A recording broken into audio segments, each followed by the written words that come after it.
Right, so welcome to tour number 9. The theme of this tour is Keep Your Eyes on the Prize. Right, so you know all about it anyway. Really all we're going to do in this tour is have a look at 2 illustrations that are used throughout the Christian Greek scriptures, and obviously taken from everyday life in the 1st century. But using this room, hopefully we can get a bit of an insight into these illustrations. So if you'd just like to open your Bibles, we'll have a look at the illustrations. They're in 2 Timothy chapter 2.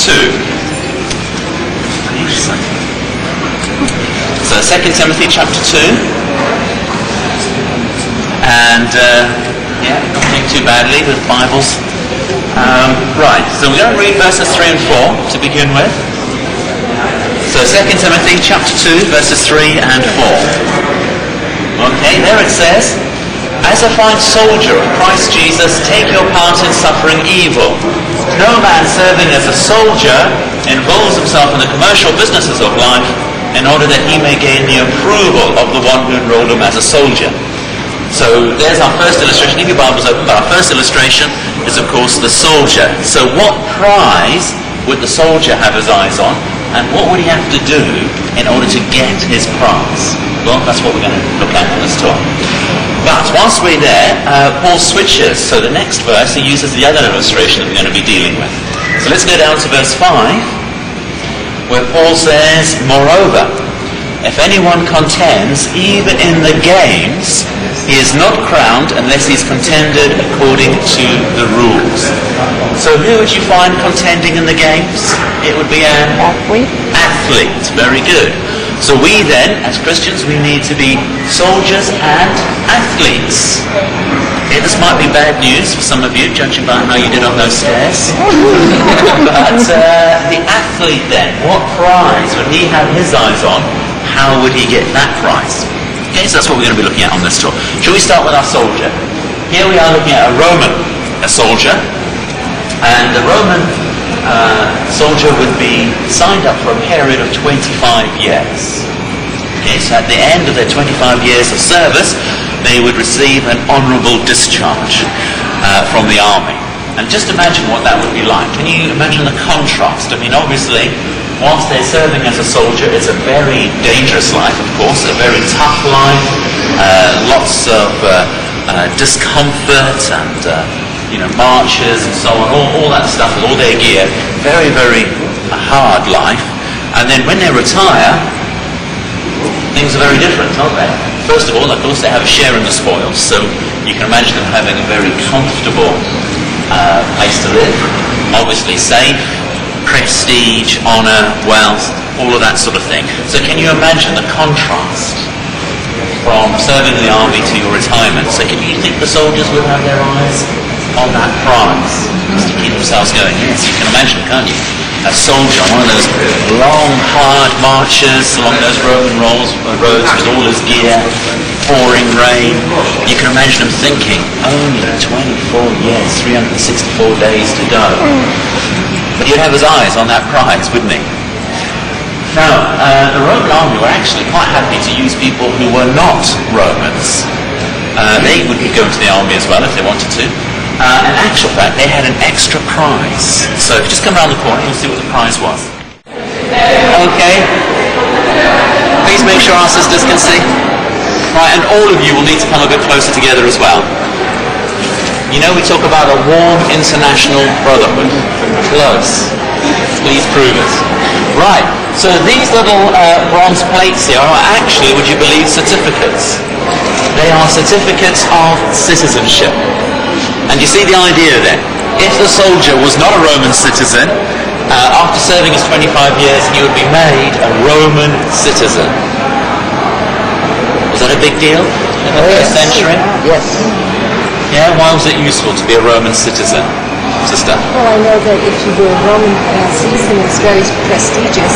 You were granted many things that the person wouldn't do. Excellent. Yeah, so first of all, the prestige. This is the world power. Sister? And to use the court system because Paul wanted to go to the courts because he was a Roman. Excellent. Yeah, so he had that right, didn't he? That right of appeal that came from his Roman citizenship. Couldn't be beaten in public. Yes, do you remember that account when they had Paul stretched out? They were just about to give him a good thrashing. And Paul just asked a little question, didn't he? He said, is it lawful for you to do this to a Roman citizen? They had to stop, didn't they? They dared touch him. So very, very handy. And not to mention prestigious. So, oh, by the way, there's also tax advantages. I forgot about that. Don't forget the tax advantages. They're very handy as well. Now, I'm going to just test your Bible knowledge now, just to make sure you are really Bible students. There was one city in the first century where the whole city had been granted a special form of Roman citizenship. And when Paul wrote his letter to the congregation there, now that sounds like a pretty good clue. Paul wrote his letter to the congregation in that city. He said to them, as for us, our citizenship exists in the heavens. And he also said to them, behave as a citizen of the good news, if you have a look at the interlinear version. So of course that city was Philippi. Well done. Excellent. That's very good. Very impressed. Well done. We usually have to go through the whole list, eliminating them. But yeah, so you can understand how they'd be proud of this in the first century. And of course Paul was getting them to think in the same terms, especially of course the anointed, of their Christian citizenship. It's a bit quiet, we'll keep going. Right, now, let me just go back to that soldier then. The soldier who's got his eyes on the prize. So can you imagine the battle raging all around, but the soldier is thinking about his lovely villa that he's going to have when he retires. And he's thinking about, well, what colour should I have the walls? And I wonder what mosaic I'll have on the floor. What furniture I'll have in my villa. Is that a good idea? Whilst the battle's going on all around him? No, it's great that he's got his eyes on the prize, but to get his prize, obviously he's got to make sure that he lives long enough. So it's not just that, he's got to stay alive, hasn't he, to get his prize. And of course what the soldier would need to stay alive, we see just down here, would need his armour. And as you can see, this is Greek armour, and the Greek soldier, when he signed up, would be expected to go out and buy all of his own armour. Can you imagine? Quite an expense. The Roman soldier was in a better position. He'd be issued his armour free of charge. However, whose job do you think it was to look after the armour? Both in the Greek army and in the Roman, who looked after the armour? The soldier. The soldier, yeah. Now why would he be interested in that? Jackson. It's his life, isn't it? That's right. So, yeah, so if you were a soldier in either army, you'd be fairly interested in your armour, wouldn't you? Make sure it's in good condition. So that sounds like there could be a good illustration here. And of course we know there is, don't we? So where would you find the complete suit of armour in the Bible? Ephesians 6. Ephesians chapter 6. Very good. Okay. And just turn to that. But whilst you're turning, of course we do remember it does say, doesn't it, the complete suit of armour. And you notice how even the toes are protected, right the way down to the toes. But we're not going to look at too much of this at the moment. You're going to tell me all about it later on. But we're just going to pick out one verse here in Ephesians 6. And let's have a look there at verse 16. It says there, above all things, take up the large shield of faith, with which you'll be able to quench all the wicked one's burning missiles. So we have a look at the soldier here, and he's got a nice big round shield here. Is this what Paul's talking about? This large shield? No. No? Why not? It's not big enough. A large shield that the whole body could go behind. Ah, excellent. Okay, how do you know it's talking about the Roman shield? Okay, well, History Channel. I would. Interestingly, the Greek word used in this verse is the word, how I pronounce it, I'm sure if you meet a Greek brother he would pronounce it slightly differently, but the word therios. But the significant thing about that is it's a word for door. For door. So have you got a mental image of a nice door? That's what he's talking about. So obviously, as you quite rightly say, this Greek shield is too small. The Roman shield is bigger than this, and it's rectangular, which looks more like a door as well. So from the ground, the shield might come up to his waist or to his thigh, but certainly bigger than this. So that's what Paul's talking about, a large shield. The New World Translation, trying to get that accuracy, doesn't just say the shield, it's the large shield. Now, why would you want a large shield? Why would the soldier want a large shield? Well, it says there, with which you'll be able to quench all the wicked ones' burning missiles. Over here we have arrow and spearheads. And they found that many of those arrowheads, they would be little hollows. And the soldiers would dip the arrows in naphtha, set that alight, and shoot that with a slack bow. So the soldiers would literally be facing burning missiles. Very deadly, of course. Another Greek word, the Greek word for bow and arrow, is toxon. Does that sound slightly familiar? Yeah. Toxic, yes. Obviously, some of them were dipped in fire, naphtha, some of them were dipped in poison. So if you were going into battle, you would know that you would be facing poisoned or burning missiles. So what kind of shield would you like? Strong. Large, yeah. Nice large strong one. So just thinking about the Roman shield again then. As we said, the shields were issued free of charge to the individual soldiers. So if they were made out of metal, they would be too heavy, but also too expensive. So they weren't made out of metal. The Roman shield was made out of Leather. No? most of it Wood? was, yeah, so you have a wooden frame, perhaps a metal centerpiece, or even a ceramic centerpiece for the soldiers to hold on to. But our sister says most of the area of it was leather. And that's great, isn't it? So it's nice and light, comparatively cheap, and of course the missiles would just be easily deflected by the leather. But what do you think if you had a shield made out of leather in a hot, dry climate like the Middle East? What do you think would happen to that before too long? That's right, dry out, it would crack, and then these missiles They burn right through straight it. through. Yeah, it's okay. So what does that mean for the soldier? Just thinking about that. Oil your shield? Yeah. You see the point? The soldier would need to maintain his shield, whether it's oil or whatever he's doing, every day. Wouldn't the soldier, wouldn't you, if you were a soldier? Check your shield, make sure it's in good condition, make sure it'll deflect those missiles. See what a brilliant illustration. It's not just a case of going out and getting the suit of armour, but once you've got it, Gotta maintain. every day you've got to maintain it, check it, get in good condition. How about our faith, and our shield of faith? Every day we need to check it, don't we? It's not a case of saying, well, I'm baptized, that's it. You know, no worries. No, every day, check your faith. Is it in good condition? If not, do something about it. Our life depends on it. So what a brilliant illustration. Let's just have a look at the other bits, just briefly. Some here. We've got the breastplate. So Paul refers to the breastplate of righteousness. And these helmets are good. The helmet of salvation. Or Paul uses the same illustration at Thessalonians, and he says, where is the helmet the hope of salvation? So really the helmet is like our keeping our eyes on the prize, isn't it?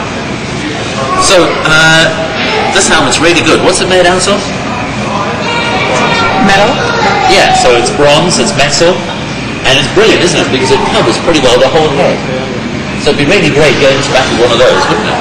I mean, an arrow hits your helmet, it might be a bit noisy, you might have a bit of a clang, but basically you're fine, aren't you? So it'd be great, wouldn't it, to wear that helmet? Did you mention it? Really good, wouldn't it?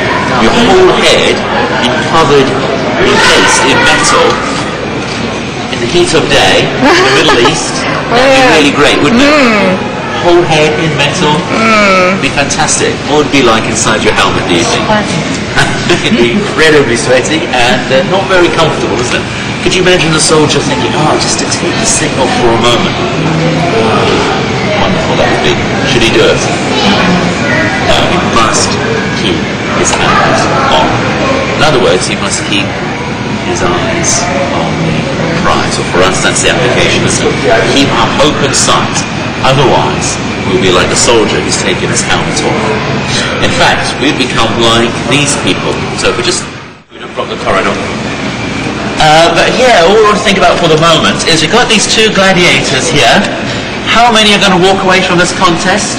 One. One. Okay, so all other things being equal, what are their chances? 50-50. 50-50, isn't it?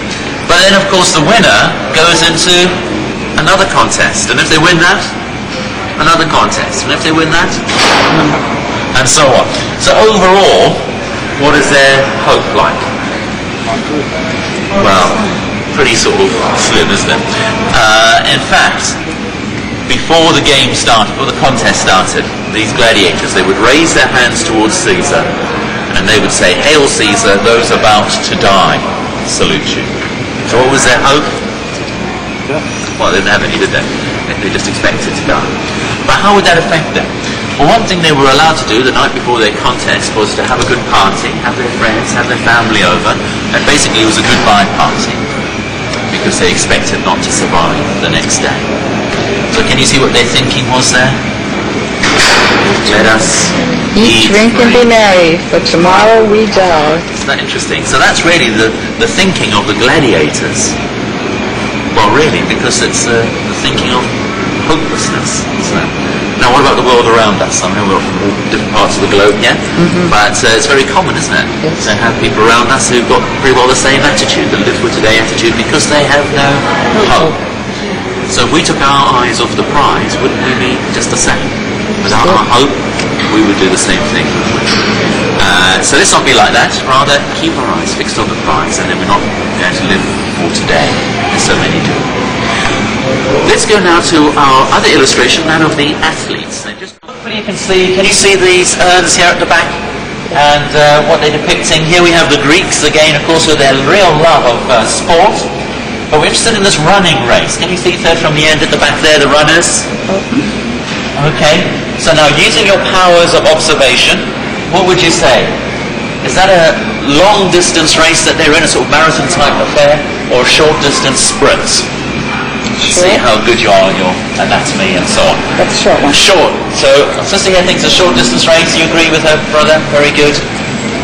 Nobody else seems to be rushing to agree with you, so it looks like it's just two of you. Does that mean everybody else thinks it's long-distance?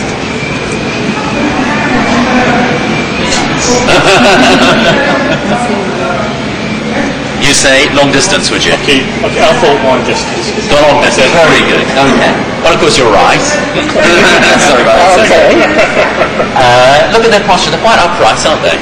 Their arms are quite low, so that would tend to suggest a long marathon-type race. I suppose for a short sprint, they'd be crouched down, perhaps. Anyway, who knows? The museums say it's long distance as well, so maybe your powers of observation went to reading the label. Makes it a lot easier. Anyway, okay, so there's the runners there, so we worked them out in the end.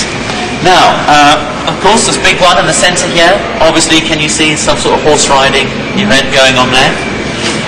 But the one in the back here, I'm going to talk about now, and it's a bit difficult to see, so just to explain, you've got the guy in the front, if you just about to see that, he's got a long, sharp pole that he's throwing, so he would be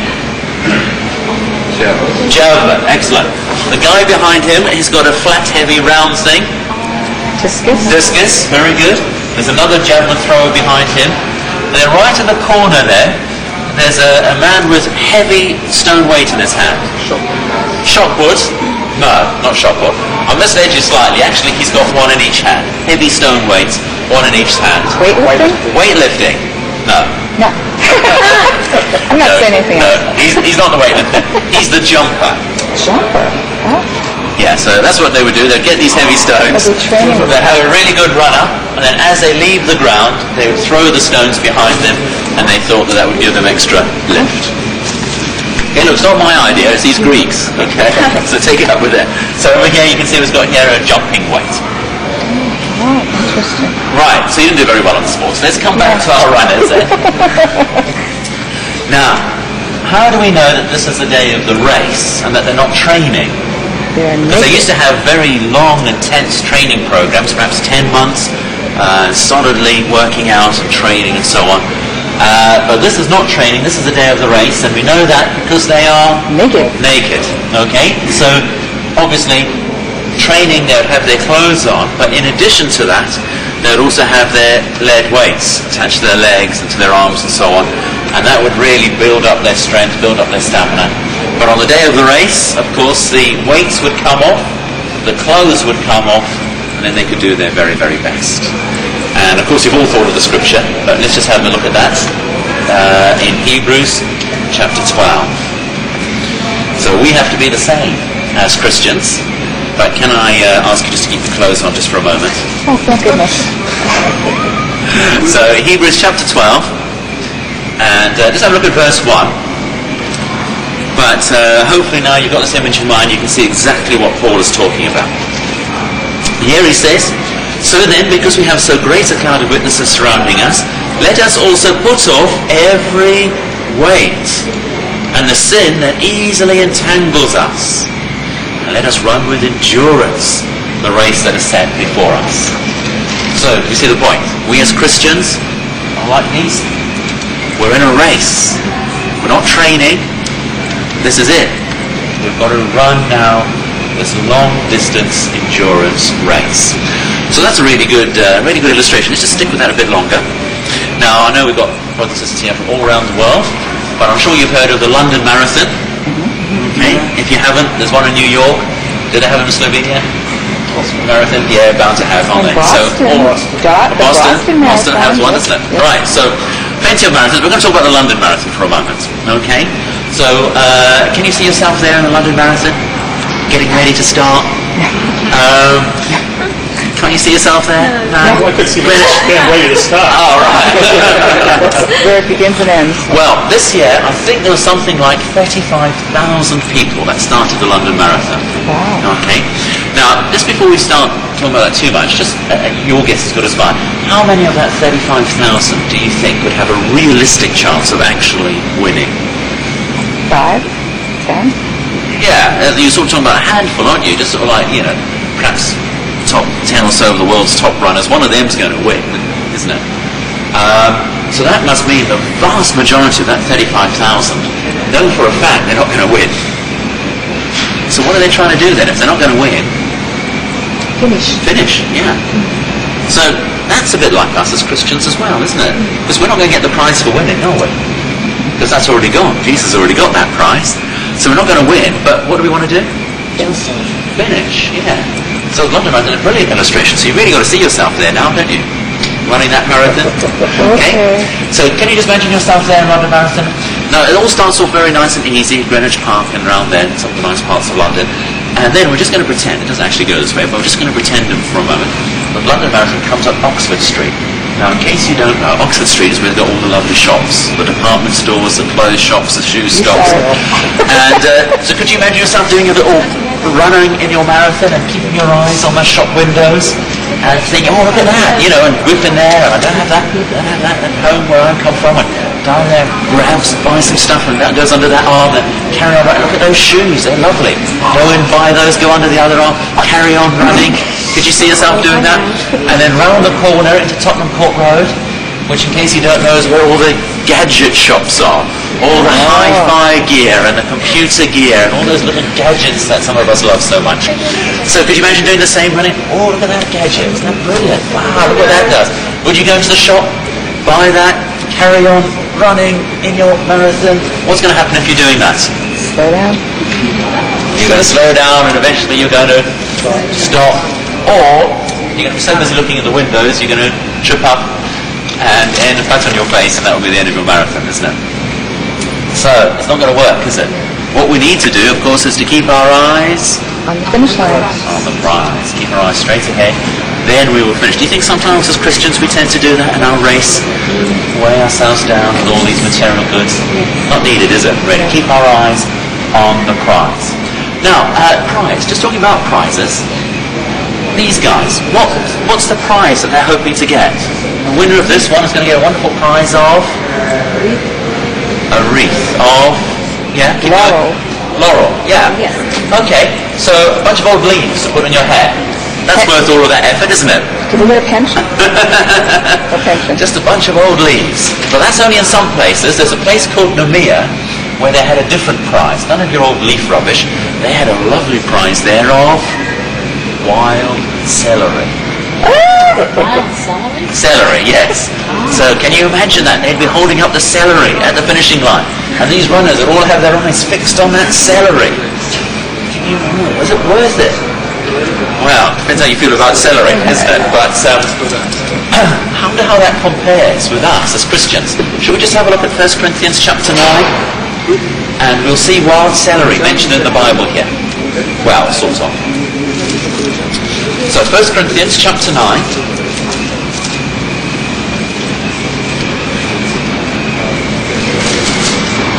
Okay, and keep your Bibles open here because we'll look at a few verses from here as well. So 1 Corinthians chapter 9, you must have got that, says there in verse 24, do you not know that the runners in a race all run, but only one receives a prize? Run in such a way that you may attain it. Moreover, every man taking part in a contest exercises self-control in all things. Now they of course do it that they may get a corruptible crown of wild celery. But we an incorruptible one of what? Everlasting life. So that's a bit different, isn't it, to, horrible old vegetable, isn't it? Everlasting life. Yeah, how is that going to affect us? How should it affect us? Well, let's see how it affected Paul. Let's go on to the next verse then. Verse 26. Therefore, the way I am running is not uncertainly. But now it seems that he switches sport. I wonder what sport he goes to now. He says, the way I'm directing my blows is so as not to be striking the air. Boxing? What, a Christian wouldn't be involved with boxing, would he? That does sort of sound a bit like boxing though, doesn't it? Yeah. So what do you think about this then? Our sister's theory here, the Apostle Paul in boxing. Who would have thought it? Well, keep your Bibles open. Let's just go learn a bit more about this boxing business. Excuse me, I'm short. Everybody see? You're okay, got the shorter ones in the front. So obviously this boxer's not very good, he's been defeated already. But this is the first century boxing, the sort of thing that our sister was on about. Okay? Now, do they seem to have those big padded boxing gloves that you see people using today? No boxing gloves like you see today, but they have got something on their fists, haven't they? What the museum says that actually what they've done is they've got great big balls of lead in their fists, which are then strapped in, and then they're smashing each other. Oh my goodness. Basically bare knuckle, but with fists full of lead.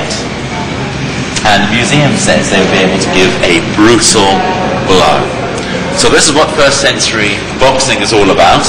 But hang on a second. This is what our sister thinks the Apostle Paul is involved in. Well, let's just see if that is the case. Let's have a look at verse 27, the next verse. He carries on and he says, but I pummel. So actually our sister's absolutely right. Of course the Apostle Paul says he's involved in boxing, and that word pummel means to hit under the eye. So the soft bit under the eye being smashed in with a fistful of lead is what the Apostle Paul is talking about. So it's all very brutal and vicious and doesn't sound Christian at all. Who is he beating up? Well, I think you know how it carries on, but I pummel who? My body, and lead it as a slave, that after I preach to others, I myself should not become disapproved somehow. So who's he beating up? Himself. And has been very, very brutal with himself. So what do we learn from this then? Well, obviously what we learn is that the Apostle Paul was a very wicked chap, wasn't he? Very, very bad guy. Thoroughly wicked chap, and he had to be so brutal with himself. So we're glad we're so much better than he was, aren't we? So we don't have to worry about this ourselves, but just him who was so bad. Is that the case? Yeah. Well, not really. I mean, after all, he was anointed. He was one of the governing body. He was the apostle to the nations, wasn't he? So he was used pretty extensively, and yet he had to be that brutal with himself. So how about us? Do we need to be brutal with ourselves? Yeah. Okay.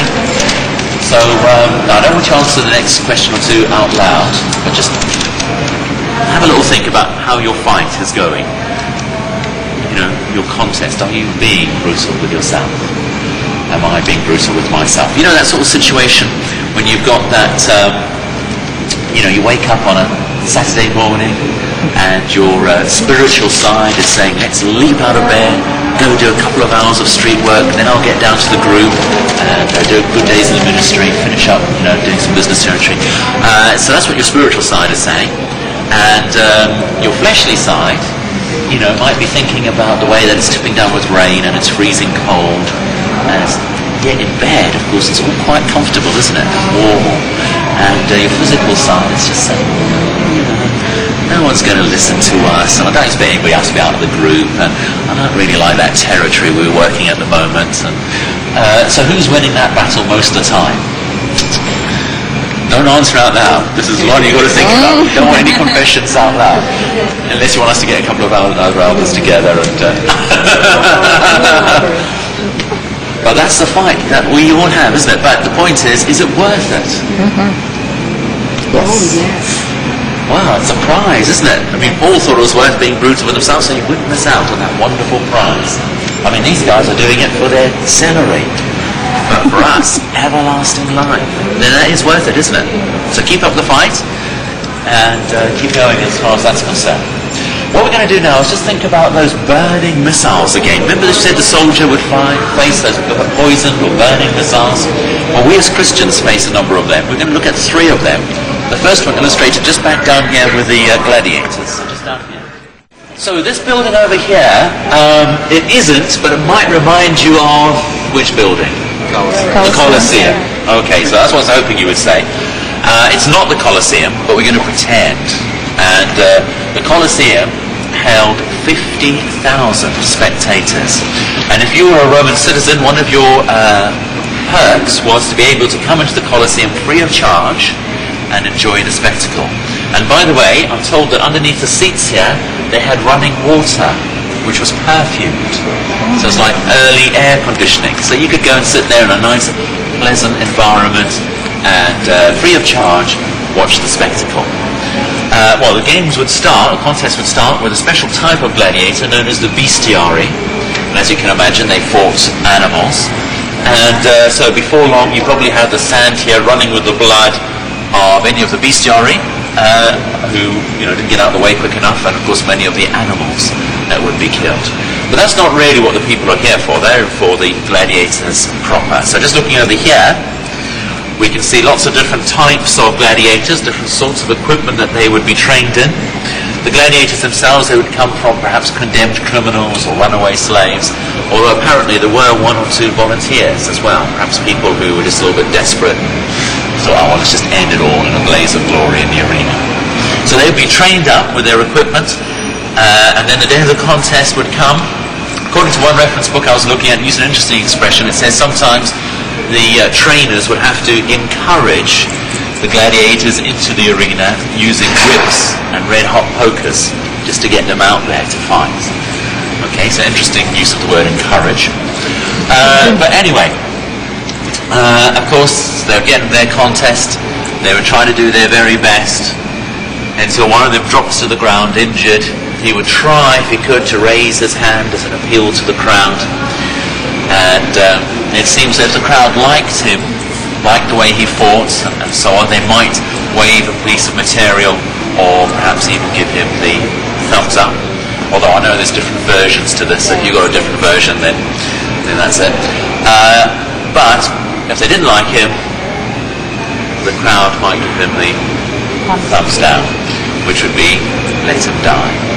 And then whilst you have sort of thousands and thousands here screaming for his life, his opponents would put him to death for entertainment. So this was a normal practice. This is a normal entertainment in the 1st century. Would you have been there to watch this, to enjoy this nice spectacle? A lot of you are saying no. Can I just remind you, you wouldn't have to pay to get in. It's free to get in. If you're a Roman citizen, would you be there? No. Could you imagine the elders in your congregation there? No. It's funny. People are always quicker to say they wouldn't be there than they couldn't imagine their elders there. Interesting, though. Anyway, it's not really for Christians, is it? In fact, underneath the stadium there's a little room called the Spolarium. That if they weren't quite killed in the arena, they'd be finished off in the Spolarium. So that's the sort of entertainment that they had in the 1st century. So aren't you glad there's nothing like this today?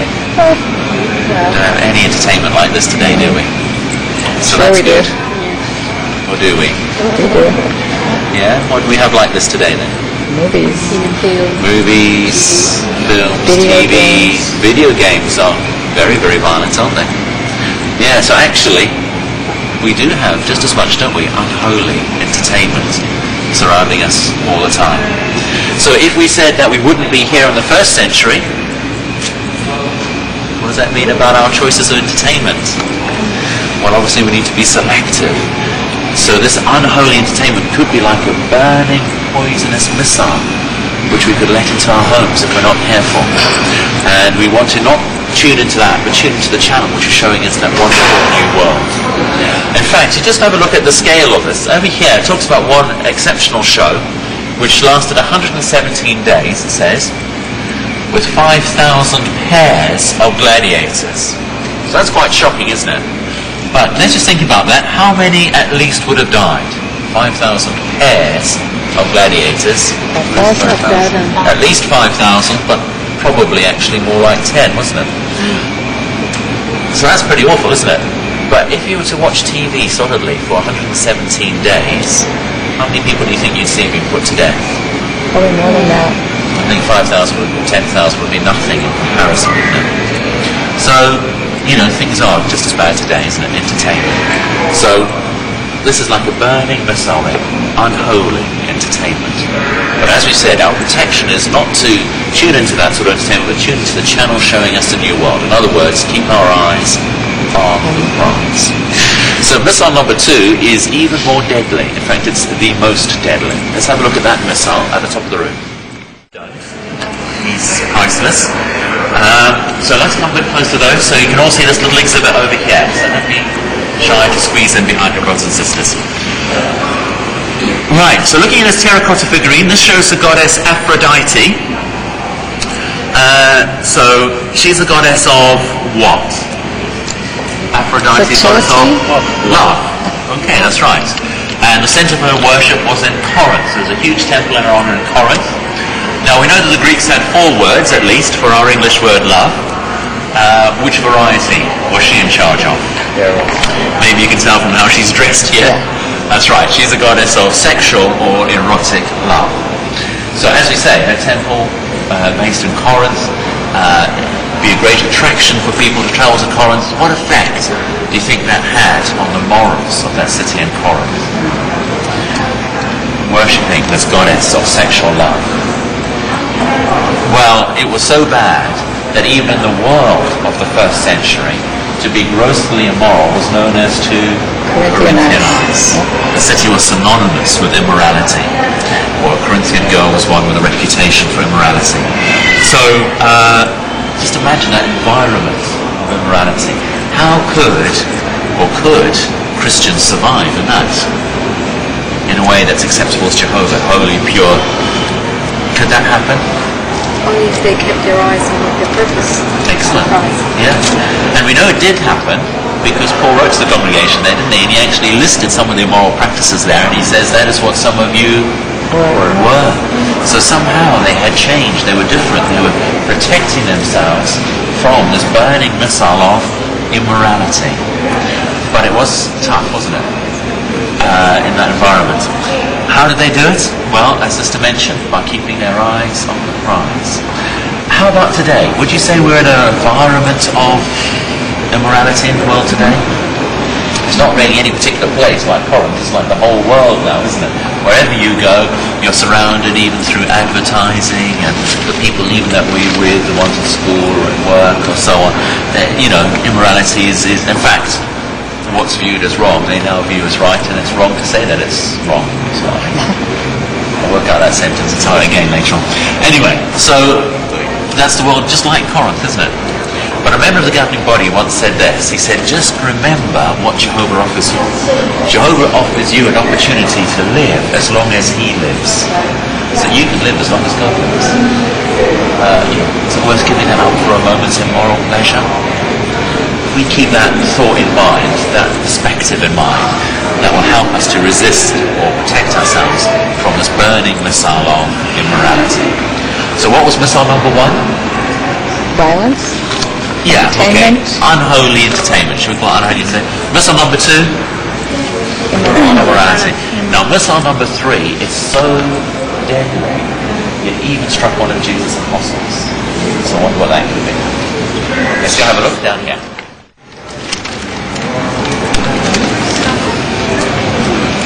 Okay, so nice and close together. Cuddle in, be friendly. Right, okay, now, before we get stuck into talking about this, just a little bit of background information. Easy stuff to you, especially after your tour this morning. roughly, to the nearest 100 years or so, how long were the Greeks around? Were the Greeks the world power and dominating the Middle East, Israel? Just sort of 300 years, that's right, yeah. So you're talking about Alexander up to... But even in the time of the Romans, of course, in the 1st century, the Greek influence was still very strong, wasn't it? I mean, what language did they write the Christian Greek scriptures in? So that influence is still very much around there, wasn't it? So let's just think about the implications of that. What did the Greeks love? Well, we saw earlier on, they love their sports, don't they, their athletics. So into every city they go and colonize, they build a stadium and they start the games going, get the sports going. And before long, they're dishing out wild celery like there's no tomorrow. Okay? Now, what do you think the Jews, the Hebrew men, are going to think about all of this? Well, you can imagine them, can't you? To begin with, they're not going to get involved in any of this, pagan rubbish. They don't have anything to do with it. But 300 years is a long, long time, isn't it? And as time went on, what could you imagine happening? Could you imagine some of the Jewish men thinking, I could do something then. I could get myself some wonderful wild celery. Or maybe they would be thinking, run fast on those Greek guys, show them that we are a force to be reckoned with. They think they're so wonderful, dominating everywhere. So, could you imagine that they might want to join in? Now, could they join in? Were they allowed to? Well, as far as the Greeks were concerned, fine, no problem whatsoever. So they would go in, and many of them did this, they went through all the training, that long, intense training program, that was all fine. However, the day of the race came, and then things went badly wrong for them. Of course, what happens on the day of the race? Remember, the weights come off, the Clothes come off. clothes come off, and the Jewish men are circumcised. And their circumcision made them the object of such ridicule and abuse that it prevented them, in effect, joining in the games. So when you get back home, what I'd like you to do, if you've got it in your language, is to have a look in your insight book under the heading Circumcision. And it'll show you there what a number of these Jewish men did. In order to join in the games, they went through an extremely dangerous and very, very painful operation to seemingly reverse their circumcision. And that's why I'm bringing you here to have a look at these medical implements of the 1st century. So during this operation, many would have died. Those who survived would have been in pain for the rest of their lives. But they did all of that. Why? Why really did they go through all that? I mean, they would have known those risks, but what were they trying to do? Acknowledgement would be one thing. That's right. Yeah, and it's fitting in, isn't it? That's it. They're trying to be just like everybody else. In fact, really, you could say they were struck with fear of man. And it drove them to such great lengths. Which one of Jesus' apostles was hit by that burning? Peter, yes, he was hit 3 times, wasn't he? Now, fortunately for him, it wasn't fatal, but did it hurt? He went bitterly, didn't he? He went outside and went bitterly. So, it's very, very painful burning missiles. So how can we protect ourselves from this burning missile of fear of man? Well, there's a couple of real dangerous situations, isn't it? Now, I think we might have missed it for this group, but it could be going to a new school. No, I think we've had that. Or a new job, perhaps. Or new neighbours. Perhaps even relatives or something who've just come across in our family. Something like that.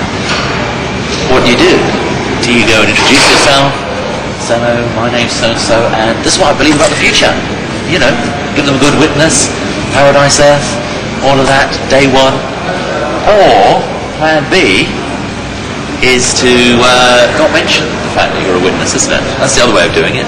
And just perhaps wait for it to come out later on. Perhaps when we think it's a more sort of, natural spot. And that's fine. You can, make your minds up on that. But what can be the problem with plan B, with the not mentioning it situation? One's conscience might be affected after the fact that they didn't, in fact, say something. Yeah. And you might have a little issue come along, might you? Nothing too major, perhaps a birthday cake or something like that. But if you haven't told them, you might think, oh, it's too late now, or not the right time, and a little bit of a compromise, and then another little bit of a compromise, and then before long, what have we done? We've tried to make ourselves look just like them, haven't we? And so that's the danger of that. So isn't it much better just to tell them all about our wonderful hope from day one? And hopefully some of them will listen, which is really good. But even if they don't, from that moment on, they'll know, oh, that's a Jehovah's Witness. You've got to behave yourself then, haven't you? So it just helps us, doesn't it? Protects us by keeping our eyes on the prize, telling everybody about our wonderful hope. We won't end up being struck with this missile of fear of that. So missile 1 was? Entertainment. Unholy entertainment. Missile 2? Immorality. Number 3? Fear of man. Actually, one way of protecting ourselves from all of those is to keep our eyes on the prize. So let's just conclude by coming back to our soldier. Okay, so nice and close together again. Right, so quick run through from the feet, and thinking of Ephesians chapter 6, so feet shod with the Good news. Good news, very good. Loins girded about Truth. truth, okay. Over here, he's resting on his... Large shield and base. Well, on the side here, yeah, this is a large... How do we know it's a large shield? Looks like a door. Okay, like a door, the Greek word door, therios, okay. So that's very good. Breastplate of righteousness. And he should have on, but he hasn't got here, but he should have his helmet of salvation. Very good. So those are all the defensive items. But there is just one offensive item that we've not mentioned, which of course is the Sword of the Spirit. sword of the Spirit, which we link to The Word of God. the Bible, God's Word. But come a bit closer, I want you to see that this guy's actually got 2 swords. He's got this nice big long sharp 2-edged sword on that side, and on this side he's got this little dagger thing, okay? So which one do you think Paul's talking about? This nice big long sharp 2-edged sword, or this little dagger over here? Both of them? That one? That nice big long sharp 2-edged sword? No. No, the word he uses is the word for this little one. That's a bit odd, isn't it? Yes. This is in Ephesians 6, of course. Okay, I know in Hebrews 4 he does talk about that. But Ephesians says it's this one. Now let's just think why that's so effective, why that's correct. First of all, if the soldier is using this little sword, where is his enemy? In close. When you're out in the field using your little sword, where is your household? I'm not calling them an enemy, but where are they? Very close. In close. You've got to get it close, haven't you, with this? But this is the thing to think about, really. How many mistakes can the soldier make if he's using this little sword? Not many. In fact, none. If he wants to walk away, he cannot make any mistakes. His opponent is right there. Everything else, he's got something to fall back on, isn't it? But now, with this little sword, makes a mistake, he's gone. He's dead. So, out of all his equipment, what does he have to be most skilled with? Sword. The little sword. Okay? Do you get the point? Are you skilled with your little sword? The organisation once said, we should be able to skillfully strip away the falsehood and expose the truth using God's word. And that does take skill, doesn't it? And where are we going to get those skills? Where is this soldier going to get to be so skilled with his little sword? Practice. Yeah, practice. Well, just think of the soldier to begin with, though. It's in training, isn't it? It's with the rest of the soldiers in the army camp. Or training where else for the soldier? He can't train at home, can't he? He cannot train in battle, can he? He cannot make one mistake with this. Otherwise he's dead, isn't it? So for the soldier, he has to be skilled before he gets to the battle, doesn't he? And that means a lot of work, training in the army camps, and of course at home. Now you've seen the application straight away. How are we going to get skilled? Well, of course, we're going to be training at home, doing things like Personal study. personal study, day Bible reading, all of that, and training at the meetings, isn't it? But lives depend on it just as much as his life depended on how he used that sword. Lives depend on how he used his sword, isn't it? So are you skilled with your little sword? Am I skilled with my little sword? We need to ask ourselves that, because it's such an important question. Can we see the effect of this illustration?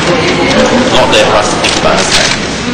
But just putting it all together, really, if we get involved with what Jehovah's doing, we become part of his army. We'll need to keep our eyes on the prize in order to survive, in order to stay faithful, remain to the end. But just think about the rewards. I mean, they had a wonderful reward to look forward to, the prestige, the honour, the share of the spoils. But how about us? Oh, just so much more than all of that. That wonderful paradise there. And in fact, there was no guarantees with this. But for us, well, we can join the army, the only army, completely guaranteed to win before it starts. Why wouldn't we want to be part of that? So, take our position in the congregation, faithful in Jehovah's service, all our pieces of the suit of armour on, and we'll get hold of that prize. We just keep on going, keep our eyes on the prize. So can we encourage you to keep up the good work? And just mention finally that the material that we use on this tour and on all of our tours comes from Jehovah's organisation. It's not the British Museum helping us keep our eyes on the prize. It's Jehovah's organisation. Just nice to illustrate these things. So I hope you have a good trip home to wherever home is, all around different places around the world. And then come back and see us again.